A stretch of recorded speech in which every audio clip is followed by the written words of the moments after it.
Alrighty guys, are you tired of casting Cure Light Wounds while not being able to cast Permanency?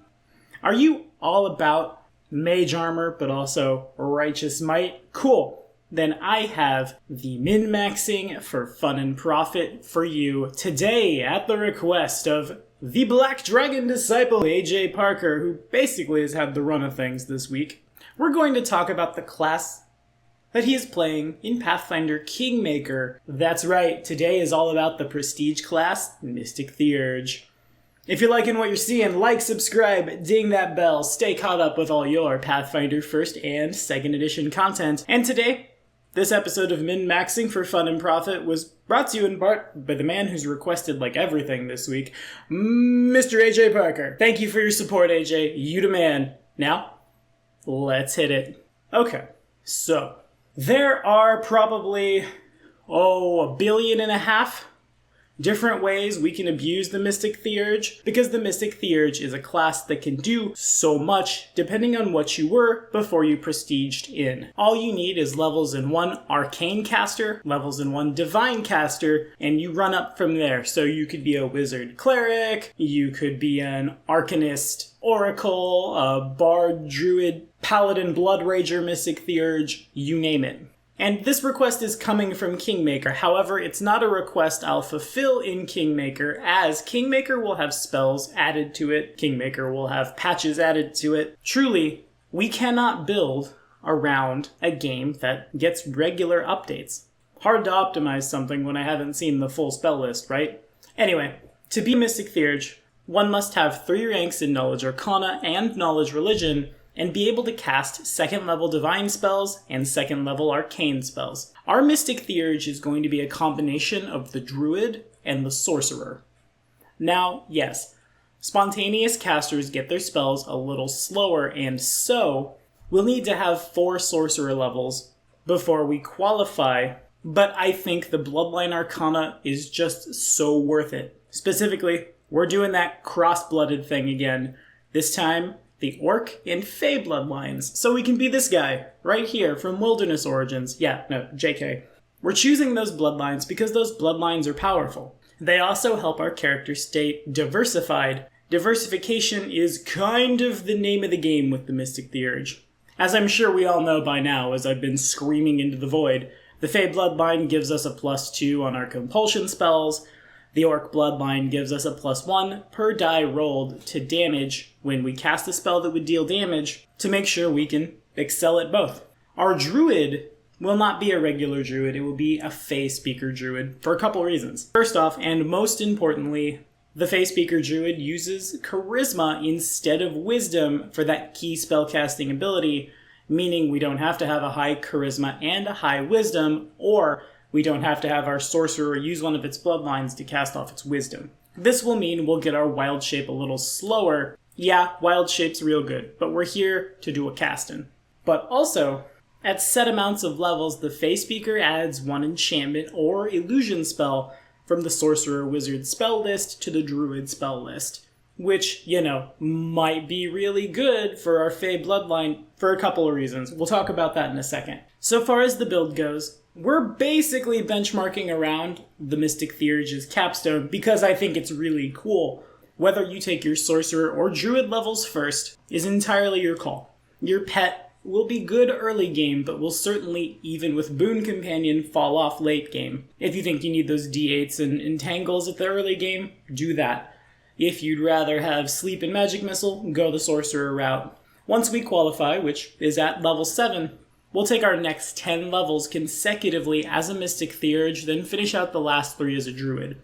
Since the Mystic Theurge grants new spells per day, as if we were gaining levels of our previous class, as well as our spells known and caster level, we'll wrap up casting as if we were a 14th level Sorcerer and a 16th level Druid. That does mean we'll fall off just a little bit in terms of caster level. We have a couple of ways around this though. 100% take the trait Magical Knack at level 1 and choose whichever of your 2, because this will give you a +2 trait bonus to your caster level. In this build, that either makes an 18th level Druid or a 16th level sorcerer, which helps our DCs continue to push through. In addition, as far as our race, today we're playing a half-elf. We'll drop the multi-talented racial trait in lieu of multi-disciplined. If your half-elf with this racial trait has spellcasting abilities from at least 2 different classes, oh, that's us!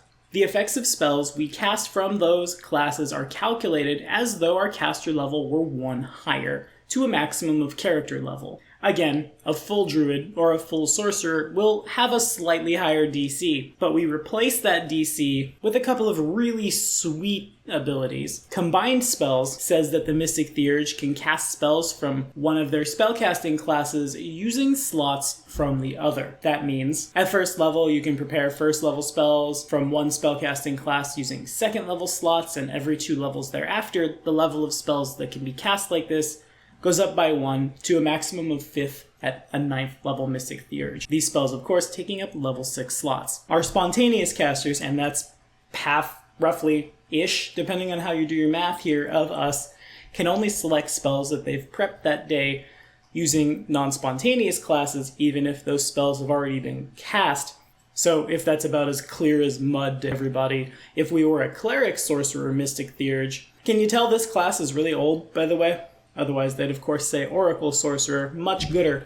We would use our ability to spontaneously cast Bless using a 2nd level Sorcerer spell slot, but to do so, we must have prepped Bless as a 1st level Cleric spell. But if we've cast that spell already, we're golden. There's obviously a lot of synergy here, a further battery for preferred spells and things, which is really cool, but the reason we're not going to really talk about feats today, or magic items, or traits and things, other than what we already have, is because we're building around one of the most fun, one of the most flavorful, frankly, one of the coolest abilities in Pathfinder, Spell Synthesis.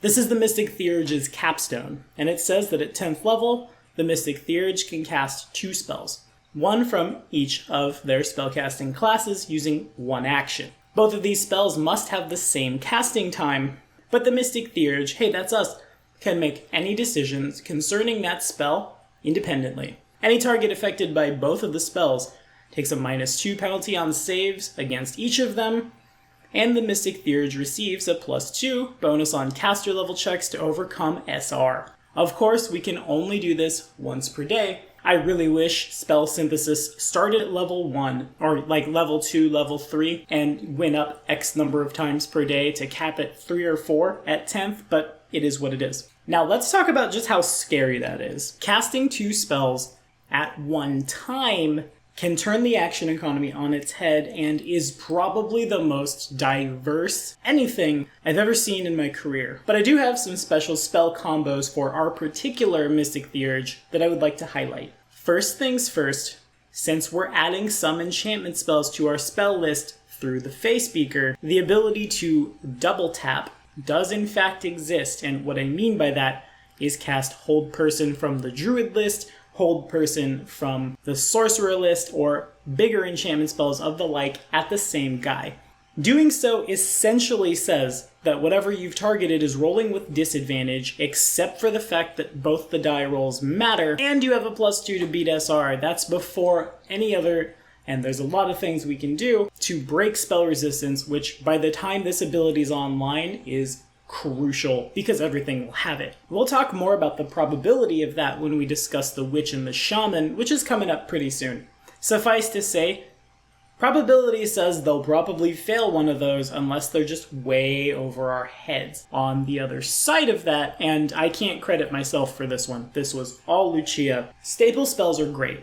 They are staple spells for a reason. The caster is a tier 1 class for a reason. That said, sometimes it's not the most fun thing to do, and it's not necessarily what we want to do. I realized when I got a comment on one of my very first videos recently, you know, those ones that were recorded with a cell phone and the aspect ratio is all wrong and they're really bad, that in the same way that we shouldn't get on to our clerics for not healing us, we probably also shouldn't get on to our wizards for not hold personing.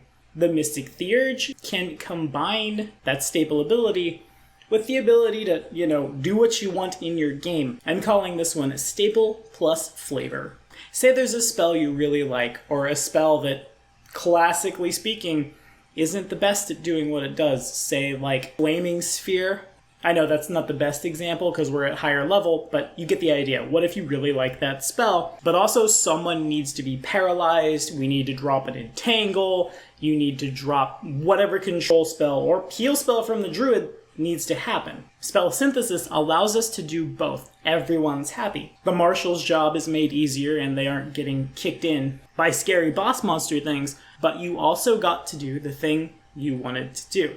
Now, speaking of that, rather, I guess, speaking of Entangle, for the third one, I've got to highlight an ability I saw Kane do a long time ago in Lordly Caliber. He used a hero point to get an extra turn to cast 2 spells at once on his druid, but the Fey Bloodline Sorcerer also has Entangle on its spell list, which means we can combine Entangle and Plant Growth into one spell. Almost anything weaker than you, say troops, massive hordes of things, will fall prey to this. Now, Entangle, which we're getting from our Fey Sorcerer, says that in a 40-foot radius spread with a humongous range for minutes per level, grass, weeds, and other plant things wrap around creatures in the area of effect. Those that fail their save get the Entangled condition, which is a pretty rough debuff and can stop people in their tracks. Creatures that make their save can move, but if they end their turn in the area of Entangle, most things will need a couple of rounds to get out of it, have to save. Of course, Thirsting, Thorny, Flaming, Entangle are all really nice as well, but we need this from our Sorcerer list so our Druid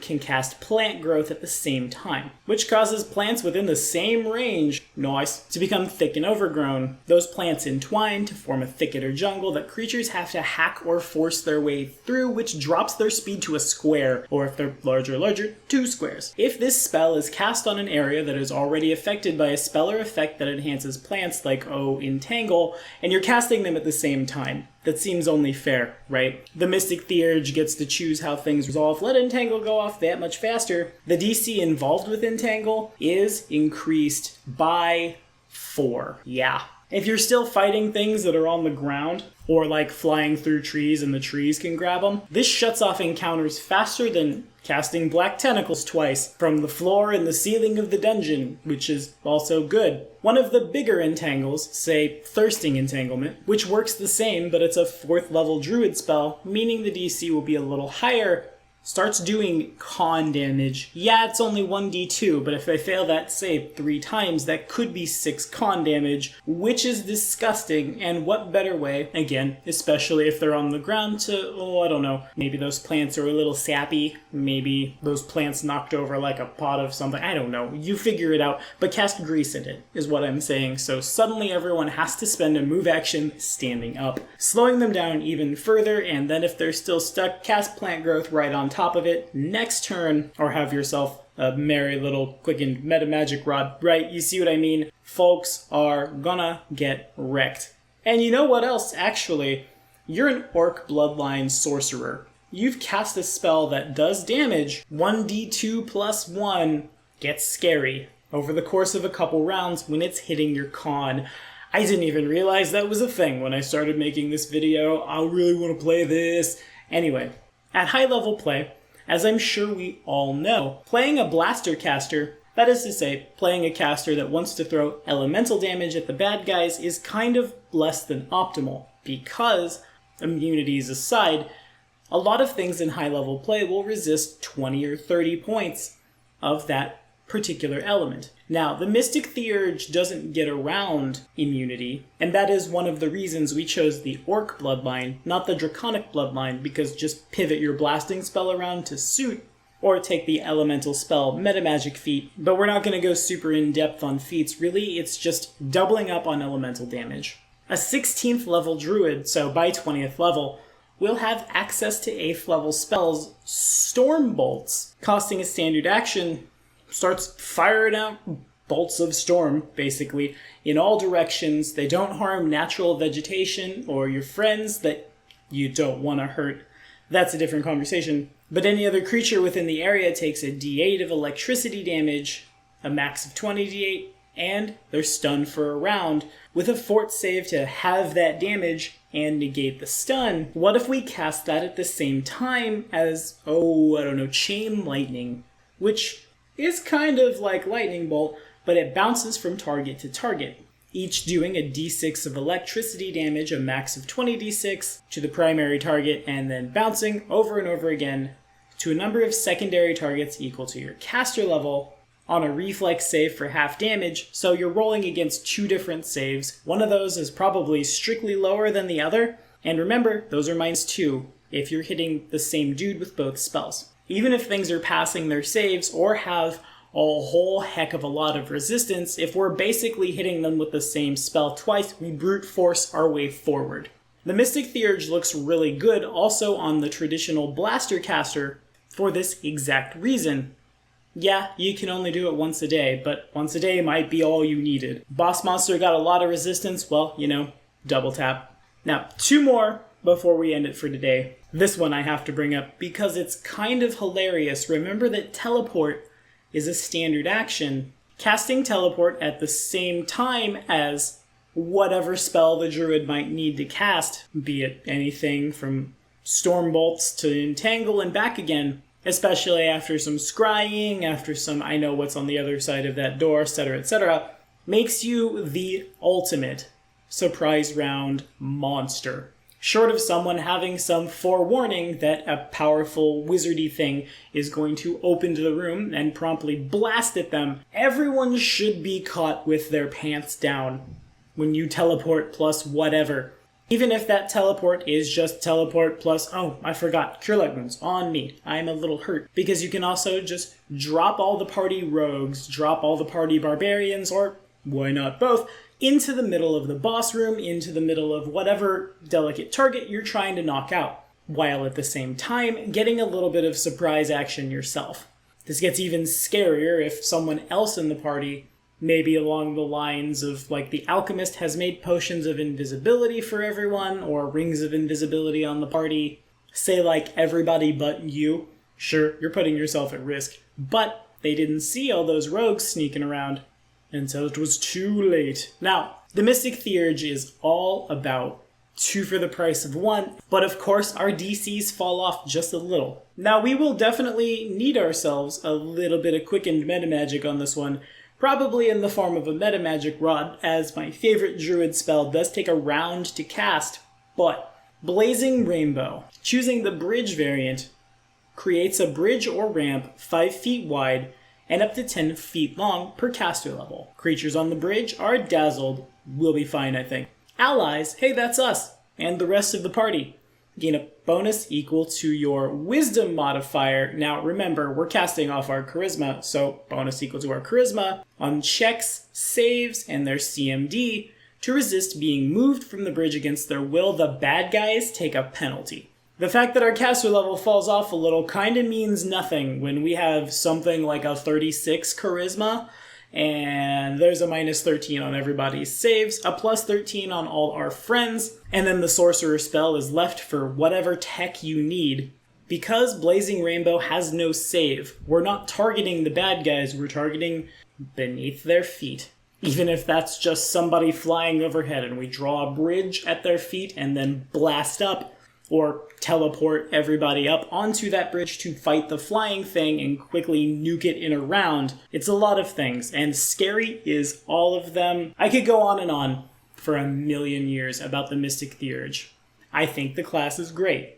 I wish the capstone happened more than once.